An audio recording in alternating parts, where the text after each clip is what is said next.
ഒരു യുദ്ധവിമാനത്തെ നമ്മൾ കഴിഞ്ഞ കുറെ കാലമായി ചർച്ച ചെയ്യുന്നുണ്ട്, കാണുന്നുണ്ട്. ഹലോ, ആരാണ്? ഞാനാണ്. ഞാനോ? ഏത് ഞാൻ? ഞാൻ അറിയാവുന്ന ഒരു ഞാനേ ഉള്ളൂ. ഞാനാണ്. ഞാൻ ഇവിടെ ഇരിപ്പുണ്ട്. പിന്നെ ഞാൻ എന്ന് പറയുമ്പോ ഞാൻ അറിയാത്തൊരു ഞാൻ ഏത് ഞാനാണ് ഞാൻ?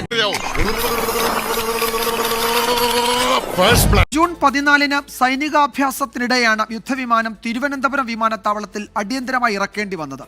മടങ്ങിപ്പോകാൻ വൈകിയതോടെ സോഷ്യൽ മീഡിയയിലും ആഘോഷം. ഇപ്പൊ നിങ്ങളുടെ ഹീറോ എന്ത് ചെയ്യുന്നു? Will he give up? മുറിവേറ്റ സിംഹത്തിന്റെ ശ്വാസം ഗർജനത്തെക്കാൾ ഭയങ്കരമായിരുന്നു. വീണ്ടും വഴിയിലാകുകയാണ് അതേ യുദ്ധവിമാനം, അമേരിക്കൻ നിർമ്മിത ആധുനിക യുദ്ധവിമാനം F-35. ഞാൻ എന്താണോ ഇങ്ങനെ ആയിപ്പോയത്?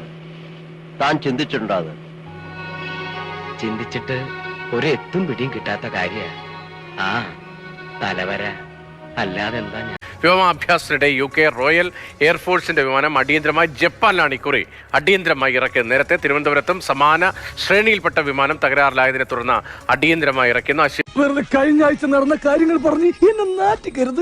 രതീഷ്, ഈ 5ാം തലമുറ വിമാനം എന്ന് നിരന്തരം കൊട്ടിഘോഷിക്കുന്നതാണ് ഈ F-35 വിമാനം. പക്ഷേ ഇതിങ്ങനെ പതിവായി തകരാറാവുകയും പതിവായി അടിയന്തര ലാൻഡിംഗ് നടത്തേണ്ട ഘട്ടം വരികയും ചെയ്യുന്നു എന്നുള്ളതാണ് ഏറ്റവും പ്രധാനം. ഫ്ലൈറ്റിന് ഒരു കുഴപ്പമില്ലായിരുന്നു, നല്ല സ്മൂത്ത് ആയിട്ട് പോയത്. പക്ഷെ ഇങ്ങോട്ട് വന്നപ്പം ആ പൈലറ്റ് പുണ്ടമോൻ ഓടിച്ചു ശരിയല്ല, ഉള്ള കാര്യം പറഞ്ഞ ഓടി ശരിയില്ല. മേഘത്തിലെ കൂടെ ഒക്കെ ഇടിപ്പിച്ച് കയറ്റി പുള്ളിക്കാരൻ കൊണ്ട്. അതാണ് പ്രശ്നമായത്. പുള്ളി എന്തോ മറ്റേ ഫാമിലി പ്രോബ്ലം പറയലായിട്ട് ആത്മഹത്യ ചെയ്യാൻ നടക്കുന്നത് പൈലറ്റ് പുണ്ണയാണ്. ഇത്തവണയും പെട്ടത് UK എയർഫോഴ്സിന്റെ വിമാനം തന്നെയാണ്.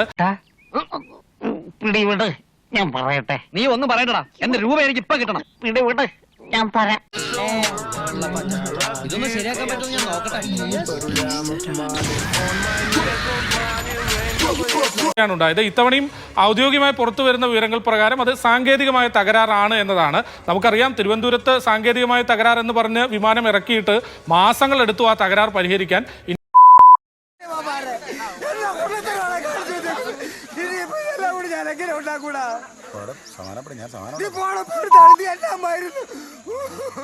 ഇത്തവണയും അത് ആവർത്തിക്കുമോ എന്നുള്ളതാണ് ചോദ്യം. രതീഷ് സൂചിപ്പിച്ച പോലെ തന്നെ ട്രോളുകളും ഒരുപക്ഷെ പരിഹാസങ്ങളും ഒക്കെയാണ് തിരുവനന്തപുരത്തെ ആ ദീർഘമായി എടുത്ത ആ ഒരു തകരാർ പരിഹരിക്കൽ നടപടിക്ക് എടുത്തത്. ഇത്തവണയും ഇവിടെയും ജപ്പാനിലും അത് ആ തരത്തിലേക്കൊരു പരിഹാസമായി തന്നെ മാറുമോ എന്നുള്ളതാണ് കാത്തിരുന്ന് കാണേണ്ടത്.